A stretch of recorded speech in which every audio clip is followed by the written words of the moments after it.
ये इंटरव्यू सिर्फ तालीमी और मालूमाती मकसद के लिए पेश किया गया है। मीडिया स्टार वर्ल्ड किसी भी हिंसा, नफरत या तासुब की हिमायत नहीं करता। यहाँ पेश किए गए ख्यालात मेहमान के अपने हैं।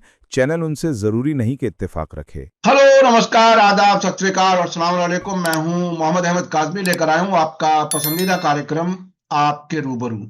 आज एक बार फिर हम अमरीश मिश्रा जी से बात कर रहे हैं। आप लोग, हमारे देखने वाले, अक्सर याद दिलाते हैं कि कब बात हो पाएगी, कब आप अमरीश मिश्रा जी से बात करेंगे। हमने उनसे टाइम लिया, कोशिश की और उन्होंने वक्त हमें दिया, उसके लिए हम शुक्रगुजार हैं। मिश्रा जी बहुत ही बेबाक अंदाज में बात करते हैं। वो इस बात की हिम्मत रखते हैं कि उन्होंने 2008 में मुंबई अटैक के मौके पर कहा था कि ये सीआईए, मोसाद और आरएसएस का किया हुआ है, और उसके अलावा भी उन्होंने कई मौकों पर वो बातें कही जो दूसरे लोग उस तरफ सोच भी नहीं सकते, और ये बहुत ही मजबूती से अपनी बात रखते हैं। इस पूरी जंग में जो ये इजराइल की तरफ से कत्लेआम गाजा में हुआ है, मुस्तकिल बार बार उनके चैनल बंद होते रहे, कभी डिमोनेटाइज हुए, लेकिन उन्होंने हिम्मत नहीं हारी। अब भी उनका चैनल एक डिमोनेटाइज है और दूसरे चैनल पर अब काम कर रहे हैं। मैं उसका लिंक आपके सामने पेश करूंगा। बहुत ही गैर मामूली शख्सियत के मालिक है, खबरों पर बहुत बारीकी से पैनी नजर रखते हैं। अमरीश मिश्रा जी, मैं अब यह समझना चाहता हूं कि खबरों पर तो हम बात करेंगे ही, लेकिन एक कोशिश इजराइल और अमेरिका और उसके साथी मुल्क मुसलसल ये कर रहे हैं कि हमास अपने हथियार डाल दे, हिजबुल्लाह अपने हथियार डाल दे, और ईरान के पास कोई हथियार ना रहे ताकि वो हमसे ना लड़ सके। क्या ये हारे हुए लोग ही तो दुश्मन का हथियार छीनने की बात करते हैं या निहत्था करने की बात करते हैं? दुनिया किस तरफ बढ़ रही है, किस तरफ आगे बढ़ रही है, क्या कुछ देख रहे हैं आप? नहीं, देखिए, मैं तो ये देख रहा हूं कि अभी दुनिया, ये जो ईरान और चाइना और रशिया का नेक्सस है, ये आगे बढ़ा है। ये आगे बढ़ रहा है। और अमेरिका और नेटो और इजराइल का जो नेक्सस है, इन्हीं दो के बीच लड़ाई है, तो ये कमजोर हुआ है। और इसके कमजोर होने का जो बड़ा आपको जो पहलू है, वो गाजा में भी दिखेगा और यूक्रेन में भी दिखेगा। क्योंकि यूक्रेन में जिस तरीके से ट्रंप को चाह रहा है, यूरोपियन अलाइज उसके नहीं, वो चाह रहे हैं, अलग चाह रहे हैं। और यहां पर यह स्थिति है कि ईरान, रशिया और चाइना काफी हद तक सिंक में। हमने देखा दूसरे मुद्दों पे भी, अभी यमन में आप देखिएगा तो यूएई और सऊदी अरेबिया मिलके जो यमन के अंसारुल्लाह सरकार को गिराने की कोशिश कर रहे थे, तो उसमें यूएई और सऊदी अरेबिया की फोर्सेस आपस में लड़ गई हैं हदरामौत में। और वो एक अलग देश बनाने की बात है, साउथ यमन। उन्होंने इजराइल से भी हेल्प की अपील की है, लेकिन मैं इसको कमजोरी देखता हूं, क्योंकि सऊदी अरेबिया अभी तक इब्राहिम अकॉर्ड्स में नहीं आ रहा है। ट्रंप की जो कोशिश थी कि गाजा पीस प्लान से एक हम wider West Asia, Middle East के तमाम देशों का अप्रूवल जीत लेंगे, और उसके फिर माध्यम से हम इनको प्रेशराइज करेंगे हमास को डिसआर्म करने के लिए, वो नहीं हो पा रहा है। हमास को डिसआर्म, देखिए अभी क्या है, अब सेकंड फेज पे जाने की बात है। गाजा में का जो ट्रूस हुआ था, जो ट्रंप का पीस प्लान है, उसका सेकंड फेज जाना। अब वो यूनाइटेड नेशंस रेजोल्यूशन भी हो गया है, मेरे ख्याल से 2308 ट्रंप के पीस प्लान को यूएन रेजोल्यूशन में तब्दील कर दिया गया है। मतलब इतना, फिर भी अभी एक कॉन्फ्रेंस 2 दिन पहले दोहा में हुई थी, जिसमें तमाम देश आए थे, पाकिस्तान, इंडोनेशिया, अजरबैजान और ये सब। और ये हुआ था कि उसमें जो सेकंड फेज में जाने की बात है, उसमें सबसे महत्वपूर्ण है कि जो बोर्ड ऑफ पीस बनेगा, जिसके चीफ पहले टोनी ब्लेयर होने जा रहे थे, उनको हटा दिया गया क्योंकि मिडिल ईस्ट कंट्रीज ने विरोध किया। फिर ट्रंप खुद बन गए, और वो जो है एक जो बोर्ड ऑफ पीस है, वो एक एग्जीक्यूटिव काउंसिल बनाएगी। वो एग्जीक्यूटिव काउंसिल पैलेस्टीनियन टेक्नोक्रेट्स की एक सरकार बनेगी, उसको रिपोर्ट करेगी। तो पावर जो है, वो जो हमास ने शुरू से कहा था कि टेक्नोक्रेटिक जो पैलेस्टीनियन गवर्नमेंट है, वो उसको जो पैलेस्टीनियन नेशनल जो एक कंसेंसस है, उससे जो निकलेगी, और उसमें ऐसे लोग होने चाहिए जो सबके करीब हों। तो ऐसे कुछ नाम आए हैं जो हमास के भी करीब है। अब लेकिन उसमें जो स्टिकिंग पॉइंट है, वो है इंटरनेशनल स्टेबलाइजेशन फोर्स, जो पीस, जिसको वहां पर लेबनान में यूनिफिल कहा जाता है, यूनाइटेड नेशन ये पीस कीपिंग फोर्स। यहां पर गाजा के लिए पीस कीपिंग फोर्स कभी ऐसी बनी नहीं है, लेकिन वो ट्रम्प के प्लान में है। अब उसमें कौन कौन से देश पार्टिसिपेट करेंगे, क्या उनका मैंडेट ये है कि वो केवल पीस को मेंटेन रखें, या उनका मैंडेट ये है कि वो हमास को डिसआर्म करें? क्योंकि सवाल ये है कि जो ये बोर्ड ऑफ पीस बन रहा है, ये किस पे रूल करेगा? अभी 50% गाजा इजराइल के कब्जे में है, जिसको येलो लाइन कहा जाता है, और 50% उधर गाजा की सरकार, जो कि सब जानते हैं हमास की सरकार है। और अभी बहुत सारी घटनाएं हुई हैं। अबू शबाब जो इजरायली एक प्यादा था, जिस कई ऐसे प्यादे इजराइल खड़ा कर रहा था जो पावर वैक्यूम को भर सके और हमास के बदले कोई और वहां सरकार चलाए, वो सफल नहीं हुआ। अबू शबाब भी मारा गया उसने, और कई इस तरह के जो इजराइल के पिट्ठू थे मारे गए। अभी राफा में 200 हमास के जो सोल्जर्स हैं वो टनल्स में हैं, वहां कोई ना कोई घटना होती रहती है। तो ऐसी स्थिति में जितने भी देश हैं जो जिनसे कहा गया और ट्रम्प चाहता है, जिनको खासतौर पे पाकिस्तान, अजरबैजान और कुछ मिडिल ईस्ट के देश। अब मिडिल ईस्ट के देशों में इजराइल ने टर्की के नाम पे ऑब्जेक्शन कर दिया कि टर्की की ट्रूप्स यहां नहीं आएंगी। अच्छा, नहीं आएंगी, ठीक है, लेकिन जो बाकी ट्रूप्स जिनके आने की बात है, वो भी यही कह रही है कि हम डिसआर्म नहीं करेंगे, हमको डिसआर्ममेंट नहीं करना। इंडोनेशिया, अजरबैजान और पाकिस्तान, इन तीनों की तरफ से बहुत कॉन्क्रीट ये आया है कि हमको डिसआर्ममेंट के काम में नहीं लगाया जाए, क्योंकि इससे जो है कोई मुस्लिम मुल्क ऐसा सिनेरियो नहीं चाहता है कि उसको हमास से लड़ना पड़े, क्योंकि हमास ने कह दिया है कि हथियार हम अपने नहीं देंगे, हथियार हम केवल एक फिलिस्तीनी राज्य की जो फौज होगी या फिलिस्तीनी राज्य की जो सरकार होगी उसको देंगे।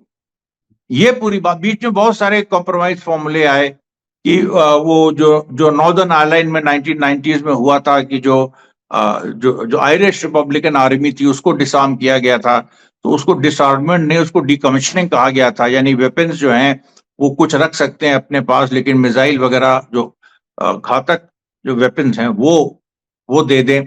लेकिन हमास ने कह दिया है कि हम डिसआर्म नहीं करेंगे। अब ऐसी सिचुएशन में ट्रम्प का जो पीस प्लान है, जिसके प्रति ट्रम्प बहुत सीरियस है, क्योंकि उसमें देखिए ट्रम्प का आर्थिक हित भी है, और आर्थिक हित ये है कि गाजा के रिकंस्ट्रक्शन में आप सोचिए कि बिलियंस ऑफ डॉलर्स लगने, और उसमें जो प्राइवेट कंपनीज अमेरिका की रोल प्ले करेंगी, they stand to earn a lot. अभी देखिए एक अमेरिकन कंपनी थी जो आ रही थी बीच में, वो हट गई। मैं रिकंस्ट्रक्शन पर आऊंगा, लेकिन अभी तक जो बात बताई जा रही है उससे ऐसा लगता है कि ये जो इंटरनेशनल स्टेबलाइजेशन फोर्स होगी, जिसके लिए अभी 3 दिन पहले 6 मुल्कों ने रजामंदी जाहिर कर दी है, उसमें यूरोप के भी 2-3 मुल्क हैं इन 6 में से। तो इन मुल्कों की फौज इजराइल के एजेंडे को पूरा करेगी, इजरायली फौज पीछे पीछे होगी, उसके साथ मिलकर के काम करेगी। तो ये कोई न्यूट्रल इंटरनेशनल ऐसी फोर्स तो नहीं लगती कि जो दोनों पार्टीज को बराबर समझ करके अमन कायम करने वाली कोई फौज हो। तो ऐसी सूरत में तो क्या आपको ऐसा नहीं लगता कि ये इजरायली कैजुअलिटीज को कम करने के लिए दूसरे फौजियों को मरवाने का इंतजाम कराया जा रहा हो? नहीं, ऐसा देखिए, अब अगर ये बनती है कोई ऐसी फोर्स अब जैसे इटली ने कहा है हम 15,000 20,000 सोल्जर्स दे देंगे, जो आप कह रहे हैं 6 देश जो माने, उसमें इटली भी। लेकिन वहां पर अभी तक ये क्लियर नहीं हुआ है कि वो जो इंटरनेशनल स्टेबलाइजिंग फोर्स का मैंडेट क्या है। उसका मैंडेट या तो ये है कि इजराइल और हमास के बीच जो डिफैक्टो बॉर्डर बन गया है, जिसमें जो येलो लाइन जिसको कहते हैं, उसको वो डिमार्केट करे, उसको वो पुलिस करे, जैसे कुछ हद तक यूनिफिल करती है। हालांकि यूनिफिल किसी बॉर्डर को नहीं करती, लेकिन यूनिफिल वहां पर है। यूनिफिल के रहते हुए आपने देखा कि पूरी जंग हो गई, महीनों की जंग हो गई, और 27 नवंबर 2024 को जिसका जो संधि हुई, जो अभी तक लागू भी पूरी तरह से नहीं हुई है, इजराइल वायलेशन कर रहा है। तो अब यहाँ पर ये जो इंटरनेशनल स्टेबलाइजिंग फोर्स है, ये काम क्या करेगी? क्या ये जो टेक्नोक्रेटिक गवर्नमेंट बनेगी, इसकी ये पुलिस होगी या इसकी ये फौज होगी? अभी तक ऐसा कोई पहलू नहीं आया है। और इसमें देखिए एक और बात आ रही है। ट्रंप ने कुछ दिन पहले जब इजराइल ने हमास के कमांडर रईद सईद को असैसिनेट किया, अभी 3 दिन पहले, वो बड़ा नाम है, वो एक दो नाम जो बच गए उनमें से हैं जो ग्राउंड पे हैं गाजा। तो उनको असैसिनेट जब किया तो उसको लेके बहुत सारी खबरें अमेरिका की वेबसाइट एक्सियोस में आया कि ट्रंप के एडवाइजर्स और नेतन्याहू में गाली गलौज हुई, और उसके वर्ड्स थे कि Trump's team has insulted Netanyahu.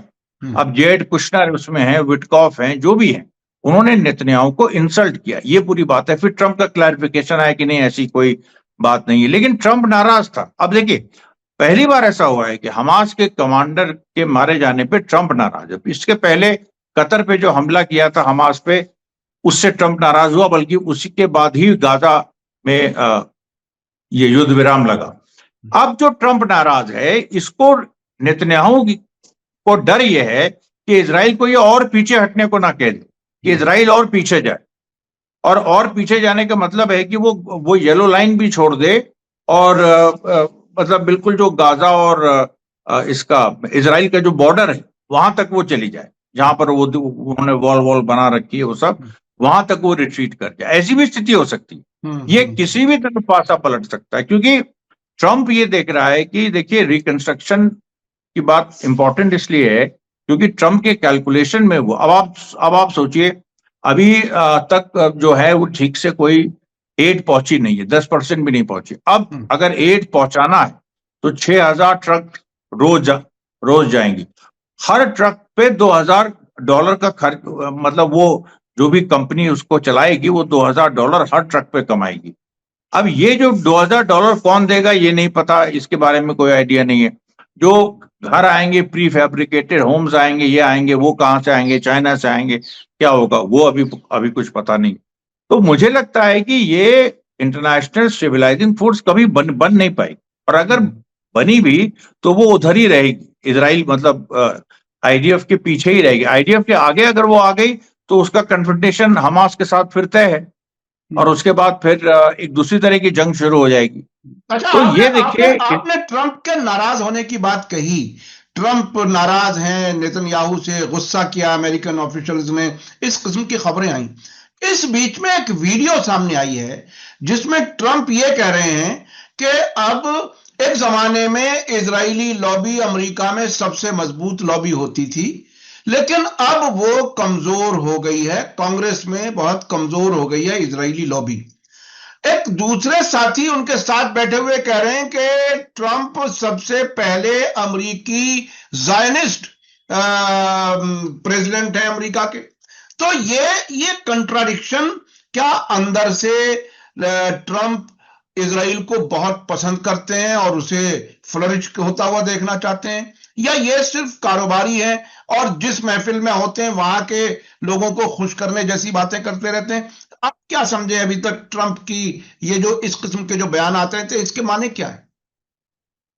नहीं, इसके माने देखिए, ट्रंप जो है वो जिस स्कूल से आता है, मतलब स्कूल ऑफ थॉट से आता है, उसमें तो सही बात है, वो व्हाइट एंग्लो प्रोटेस्टेंट और जायनिस्ट अलायंस है, वो जो रिपब्लिकन्स का रहा है हमेशा। लेकिन यहां पर फर्क हो गया ना कि ट्रंप की जो दूसरा टर्म है, इसमें इसने ये समझ लिया कि अमेरिका को बहुत ज्यादा कीमत देनी पड़ रही है अपने इंटरनेशनल ऑब्लिगेशन उसके जो है। अब वो कीमत जो दे रहा है वो उसको वसूलने की भी शुरुआत हुई। यूक्रेन में भी यही मामला फंसा है कि ट्रंप ने कहा है कि यूरोप फाइनेंस करे यूक्रेन वॉर, हम क्यों फाइनेंस करें, और अमेरिकन वेपन्स अगर जाएंगे तो यूरोप पैसा दे हमको। ये नेटो में कभी ऐसा हुआ नहीं है, ये बात ट्रंप ने उठाई। उसके बाद उसने इसके मिडिल ईस्ट के संदर्भ में भी उसने कहा, वेस्ट एशिया के, कि यहाँ पर हमें कतर से भी दोस्ती करनी है, सऊदी। एक्चुअली क्या है, नेतन्याहू से वो ये कह रहा है कि तुम हमारी बात मानो, हम तुम्हारे रिश्ते नॉर्मलाइज करा देंगे। नॉर्मलाइजेशन बहुत बड़ा मुद्दा है, और उसमें सऊदी अरेबिया सबसे इंपॉर्टेंट है इजराइल के लिए, कि सऊदी अरेबिया और कतर और टर्की तो एक तरह से है ही नॉर्मलाइज, लेकिन मतलब कहने का ये है कि जो फॉर्मल रिकग्निशन है, अभी इजिप्ट के साथ 112 बिलियन शेकल्स की गैस डील हुई है इजराइल की। अब वो गैस डील हुई है, लेकिन उसमें इजिप्ट का अपर हैंड बताया जा रहा है, इसलिए क्योंकि इजिप्ट ने कोई भी इजराइल की शर्त नहीं मानी कि सिनाई में वो जॉइंट पेट्रोलिंग हो, और इस तरीके से कोई ऐसी चीज उन्होंने इजिप्ट ने मानी नहीं। तो ये दिखा रहा है कि ट्रंप और गैस डील करना वो नेतन्याहू की भी मजबूरी है, क्योंकि वो जो तेल चोरी करता है फिलिस्तीनी इलाकों से, पूरा इजरायली फिलिस्तीन है, तो वो जो तेल करता है उसको वो कैसे बाहर करे, क्या क्या करे उसको। बहुत सारे यूरोपियन मार्केट्स बंद हो गए हैं इजराइल के लिए, तो वो भी जरूरत थी। तो इसलिए देखिए अभी जो पूरी सिचुएशन, और लेबनान में भी हमने देखा, लेबनान में इतना सब हो गया, पिछली बार भी उन्होंने बात की थी, इतना सब हो गया, अभी तक लेबनीज सरकार की हिम्मत नहीं हो रही कि वो हिजबुल्लाह को डिसआर्म करे, बल्कि जोसेफ आउन कह चुके हैं कि हम 30% शिया को नाराज नहीं कर सकते हैं, ये सिविल वॉर हो जाएगी यहाँ। और इसकी वजह से इतनी कोशिश हो रही है, इतनी रोज रोज इजराइल बम्बार्डमेंट कर रहा है। हिजबुल्लाह का बयान लेटेस्ट आया कि अब हम लोग का patience, our patience is running out. तबाही को असैसिनेट कर दिया, उसके बाद भी नईम कासिम ने कहा था कि हम इसका we have the right to respond. Hamas ने भी, जो अभी उनके लीडर रईस सईद को असैसिनेट किया, उसके बाद हमास ने भी कहा we have a right to respond. इसका मतलब है कि रेजिस्टेंस जो है वो बेलिजरेंट हो रहा है, और वो ये संकेत दे रहा है कि आने वाले दिनों में इजराइल के साथ वो खुली जंग के लिए तैयार है। फिर से कोई ऐसी कोई खुशफहमी में ना रहे। ईरान की तरफ से भी यही मैसेज आ रहा है कि हम जंग के लिए तैयार हैं, बार बार आ रहा है। ईरान अपनी कैपेबिलिटीज बढ़ाता जा रहा है, सायरोजेनिक्स में कभी उसका न्यूज आती है, कभी सैटेलाइट में आती, मतलब कि सैटेलाइट अपनी भेज रहा है, उससे वेपन सिस्टम्स कैसे ये गाइडेड होंगे। ये पूरा जो एक आर्किटेक्चर बना रहा है, जो एक्सेस ऑफ रेजिस्टेंस का आर्किटेक्चर है, इसमें तो कोई कमी नहीं आ रही है, तो बढ़ता जा रहा है। और नेतन्याहू ट्रम्प से यही कह रहा है कि ईरान को रोको, ईरान के खिलाफ वो फिर से युद्ध करो, ये करो। अब लेकिन ट्रम्प अभी युद्ध नहीं करना चाह रहा है, वो तो यूक्रेन से भी हटना चाह रहा है। अब देखिए वेनेजुएला में वो ट्रम्प ने एक थ्योरी दी कि हम क्यों बाकी जगह मिडिल ईस्ट वगैरह में जाए, हम अपने वेस्टर्न हेमिस्फीयर पे कॉन्सेंट्रेट करें। तो नेटो कंट्रीज पे दबाव डाल रहा है और साउथ अमेरिका को दबाव में ले रहा है। तो वेनेजुएला में लेकिन आप देखिए वहां पर उसकी जो अपोजिशन कैंडिडेट है, जो इजरायली एजेंट है मुजाडो, उसको नोबेल प्राइज दे दी इन लोगों ने। और नोबेल प्राइज के बाद वो सीधे कह रही है कि अमेरिका इन्वेट करे वेनेजुएला को। वेनेजुएला के पास सऊदी अरेबिया से भी ज्यादा तेल है, सबसे लेकिन वहां चावेज के समय से तेल नेशनलाइज्ड है और वो लेफ्टिस्ट गवर्नमेंट है। अभी जो प्रेसिडेंट है मोदुरो, वो भी लेफ्टिस्ट है। तो अब वहां पर एक ऐसी कि इतना सब होने के बाद भी वेनेजुएला पे अटैक नहीं कर पा रहा है ट्रम्प, मार रहा है वो उधर से जो शिप्स आ रही हैं स्मगलिंग के नाम पे। अब उसने अभी वेनेजुएलन सरकार को फॉरेन टेररिस्ट गवर्नमेंट कह दिया कि जैसे, अब ये सब बड़ी बड़ी बातें, इसका कोई असर ग्राउंड पे नहीं पड़ रहा है, ये पहली बार ऐसा देखने को मिल रहा है। तो ट्रम्प एक तरह से अपनी कंस्टिट्यूएंसी को भी बता रहा है कि हम तो तुम्हारे कहने पे हम चलते हैं, लेकिन उसका कोई रिजल्ट नहीं आता। क्या रिजल्ट आ रहा है उसका? सारे साउथ अमेरिका के देश जो हैं ज्यादातर, वो सब मदुरो के साथ हो गए हैं। तो वहां पर अमेरिकन ट्रूप्स, मतलब boots on the ground, American troops को हम वेनेजुएला में उतारें, ये हुआ ही नहीं है इराक वॉर के बाद। इसको तो ये हम फिर से अभी ऐसी, अमेरिका जो पब्लिक ओपिनियन वो 73% उसमें खिलाफ है कि वेनेजुएला के खिलाफ कोई एक्शन लिया जाए, क्योंकि ट्रम्प सत्ता में आया था इस बात से कि to end wars, not to get into new wars. उसका मागा बेस ही यही है इसी तरीके से। तो इसलिए देखिए बड़ी एक विचित्र स्थिति है। और मैंने जो शुरू में कहा था गाजा पीस डी, जब हमास ने एक्सेप्ट की थी, लोगों ने कहा था हमास ने देखिए एक्सेप्ट कर ली, हमास तो सरेंडर हो गया। अरे हमने कहा हमास इस चीज को समझ रहा है कि जो पहले जो पीस डील है उसको मान लो, होस्टेजेस लौटा दो, और हमास ने इवन डेड बॉडी सारी लौटा दी, एक बची है बस। और उसके बाद हम लेकिन डिसआर्म मत होने दो। जबकि ओरिजिनल गाजा ट्रूस प्लान में ये था कि हमास डिसआर्म हो, लेकिन उसमें कई अमेंडमेंट्स हुए हैं, उसमें किसने क्या साइन किया है उसको लेके बहुत सारी गफलतें भी हैं, बहुत सारे मिस इन्फॉर्मेशन भी है। तो अल्टीमेटली बात यही फंसती है कि सेकेंड फेज गाजा के ट्रूस टॉक्स में, सेकेंड फेज में कैसे कोई जाएगा। और उसमें हमास की प्लानिंग यही लग रही है कि वो अपने हथियारों को मजबूत किए हुए है, अपने को मजबूत कर रहा है, और वो अगले राउंड की लड़ाई की तैयारी कर रहा है इजराइल से। क्योंकि हमास को भी लगता है कि इंटरनेशनल स्टेबलाइजिंग फोर्स, देखिए अगर इंटरनेशनल स्टेबलाइजिंग फोर्स बन गई और वो आ गई और उसने अगर कत्लेआम करना शुरू किया, फिर तो बात वही आ जाएगी कि वो भी जेनोसाइडल है। तो ये तो, क्योंकि दुनिया का ओपिनियन नहीं बदला है। ट्रंप ने शायद सोचा था कि इससे जो पीस होगी गाजा में कुछ दिनों की, इससे यूरोप में जो माहौल है नेतन्याहू के खिलाफ, इजराइल के खिलाफ, वो बदल जाएगा, लेकिन वो नहीं बदल रहा है। अच्छा, मिश्रा जी, आपने वेनेजुएला का जिक्र किया, मदुरो का जिक्र किया। मदुरो का तकरीबन एक हफ्ते पहले बयान आया था, अमेरिका को, ट्रंप को एड्रेस करते हुए उन्होंने कहा, चोर बाहर निकल जाओ, यहां इस इलाके को छोड़ दो। अब दूसरा बयान आया है कि कभी भी वेनेजुएला अमेरिका का गुलाम नहीं बनेगा। दूसरी तरफ साथ साथ ईरान की तरफ से बयान आया कि ईरान को इजराइल के सामने कमजोर करने की साजिशें बंद कर दो। तुम बातचीत करते हो और दूसरी तरफ हमला करके जंग शुरू करते हो, जो जून में भी किया। तो ये ईरान और वेनेजुएला की तरफ से इतना चैलेंजिंग खुलकर के जो बयान आया है, क्या वेनेजुएला, ईरान और उधर चीन और रूस, ये सब एक ही लूप में हैं? कोई अगर वक्त आया, सख्त वक्त कोई आया, कोई जंग छिड़ी, तो क्या ये सब मिलकर के अमेरिका और अमेरिका के साथियों को के खिलाफ खड़े होंगे? क्या लगता है? अभी तो ऐसे ही लगता है, क्योंकि देखिए वहां पर चाइना में क्या हो रहा है कि चाइना में अभी ताइवान को $1.1 बिलियन की एक हथियारों की डील अभी अप्रूव की है ट्रंप ने। हथियार शायद पहुंचने ही वाले हैं। जापान से उसने कह दिया है कि साउथ चाइना सी के कई आइलैंड्स को ऑक्यूपाई करो और चाइना को घेरो।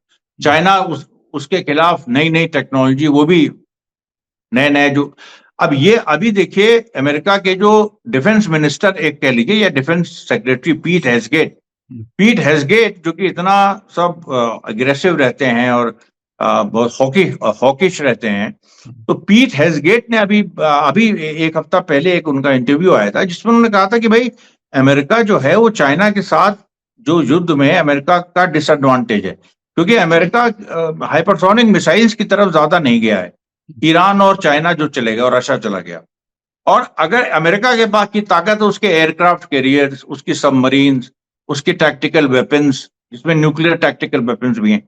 लेकिन पीट हेग्सेट ने कहा कि भाई अगर चाइना की जो मिसाइल है, अगर हमारे एयरक्राफ्ट कैरियर्स हैं, उनको अगर मारना शुरू कर दे और 4 एयरक्राफ्ट कैरियर भी अगर वहां पर डूब गए तो हमारा तो दिवाला निकल जाएगा।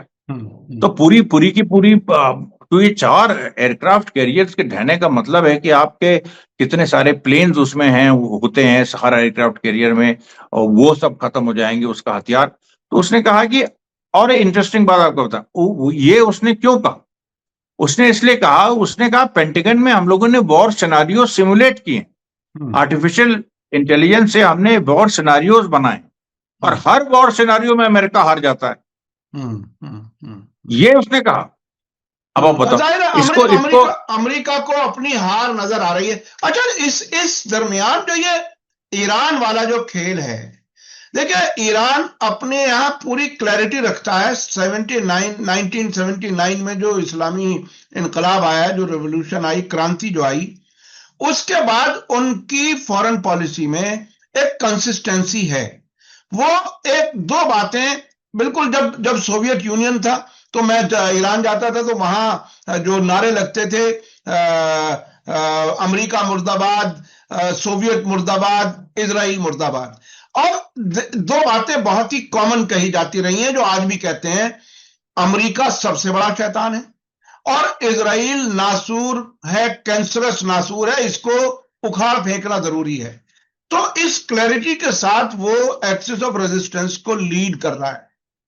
ऐसी हालत में जब अमेरिका, इजराइल, ये सब, इनके हथियार फेल हो चुके हैं, जंग में टेस्ट हो चुका सब कुछ, ये क्या करेंगे अपनी जान बचाने के लिए? क्या करेंगे अमेरिका और इजराइल के? अब तो इनके भी वजूद का मामला अब आ गया ना, कि ये वेस्ट एशिया में अमेरिका रह पाएगा नहीं रह पाएगा।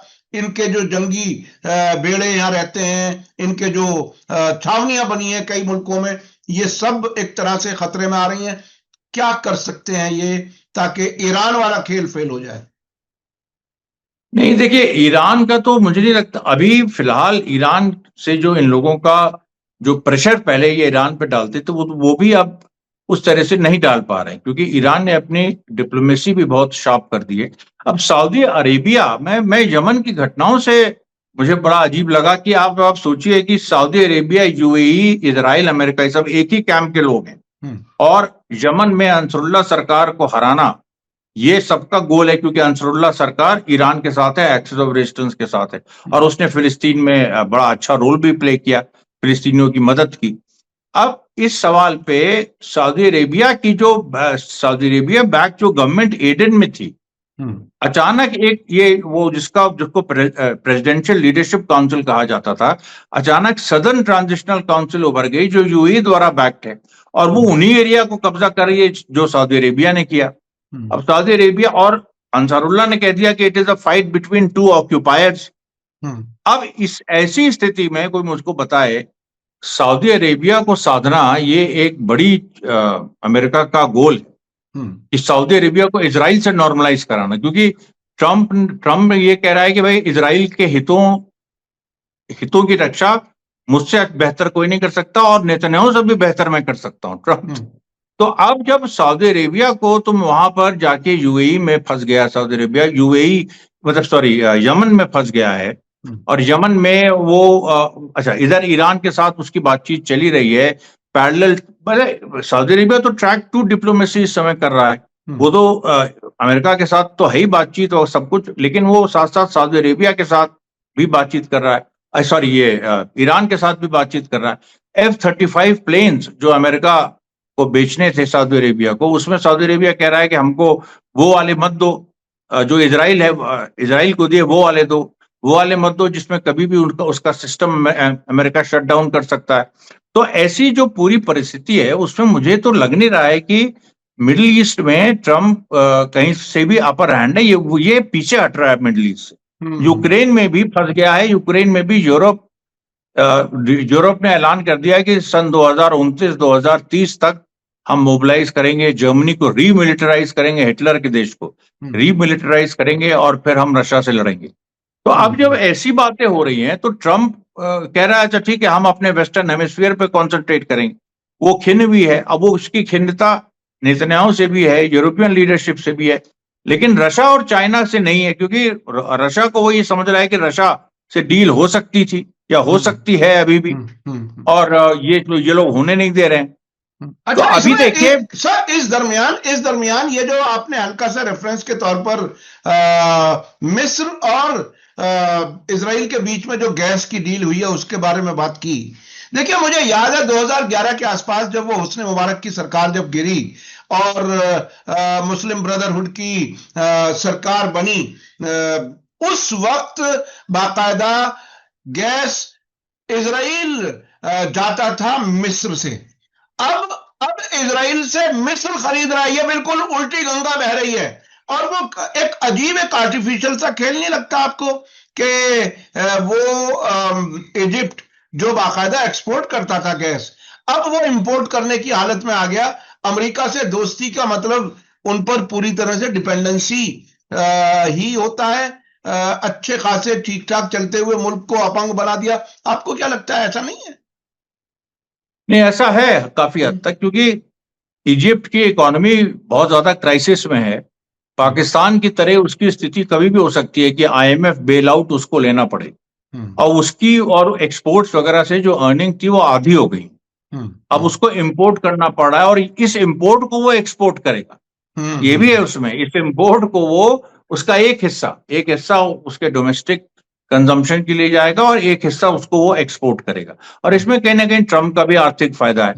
तो इस पूरे प्लान में, लेकिन एक बार अगर गाजा के संदर्भ में देखी जाए, पैसा कौन क्या बना रहा है वो एक अलग सवाल है, लेकिन गाजा में पॉलिटिकल जो इशू फंसा हुआ है उसका अगर सवाल है, तो उसमें तो कहीं भी इजिप्ट या कोई भी ऐसा देश जो ट्रम्प के पीस प्लान के साथ थे, उन्होंने ये नहीं कहा है कि हम इंटरनेशनल स्टेबलाइजिंग फोर्स में अपनी फौजें भेजेंगे और हमास को डिसआर्म करेंगे, ऐसा किसी ने नहीं कहा है। तो ये जो भाई मेन बात तो वही ना, इस समय सबसे महत्वपूर्ण मुद्दा क्या है?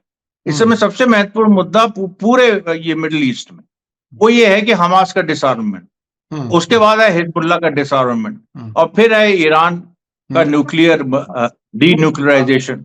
तो ये तीनों मुद्दे तो कहीं सफल नहीं हो रहे ना। अच्छा, आखिर में कंक्लूड करने के लिए अगर आप समराइज करें इस पूरी सिचुएशन को और इसमें आने वाले वक्त में क्या कुछ उम्मीद है, कहां मामला अटका रहने की उम्मीद है, कहां मामला आगे बढ़ने की उम्मीद है, क्या लगता है अब आपको? नहीं, मुझे तो ये लग रहा है कि अभी अगर हमास को डिसआर्म ये नहीं कर पाए अगले 6 महीनों में, तो फिर जीत किसकी है? बस सीधी सी बात है, हमास की जीत है। और उसके बाद नेक्स्ट स्टेप है पॉलिटिकल प्रोसेस, जिसमें फिलिस्तीनी राज्य को मान्यता दो। और क्या है? अभी जो ये कह रहे हैं कि पहले आखिरकार थक हार करके अमेरिका और इजराइल को या तो फिलिस्तीन को मानना पड़ेगा या अपने आप को और पीछे हटाते रहना होगा। जो फौज की कमजोरियां सामने आ रही हैं, खुदकुशी बढ़ रही है, 61 फौजी अब तक मारे जा चुके हैं खुदकुशी में। तो ऐसी हालत में क्या कुछ कर पाएंगे? एक्सिस ऑफ रेजिस्टेंस जो ईरान ने लीड किया हुआ है वो बहरहाल कहीं पीछे हटता हुआ नजर नहीं आ रहा है। बहुत बहुत शुक्रिया अमरीश मिश्रा जी, आप हमें वक्त दे देते हैं, उसके लिए बहुत बहुत शुक्रिया। मैं अपने दर्शकों से कहना चाहूंगा कि मिश्रा जी के चैनल को जरूर देखें, सब्सक्राइब करें। मैं लिंक आपको इसी वीडियो के साथ दे रहा हूं। और आज का वीडियो कैसा लगा कमेंट्स में जरूर लिखें और ज्यादा से ज्यादा लोगों तक शेयर करें। इसी के साथ मुझे दीजिए इजाजत। धन्यवाद, शुक्रिया, जय भारत, जय हिंद। हमारे चैनल मीडिया स्टार वर्ल्ड को सब्सक्राइब कीजिए और बेल आइकॉन दबाइए ताकि हमारी हर नई वीडियो का नोटिफिकेशन आपको सीधे मिलता रहे। अगर आपको हमारी खबरें पसंद आती हैं तो उन्हें अपने व्हाट्सएप, इंस्टाग्राम, फेसबुक और ट्विटर अकाउंट्स पर शेयर करना ना भूलिए ताकि और लोग भी हकीकत से वाकिफ हो सकें।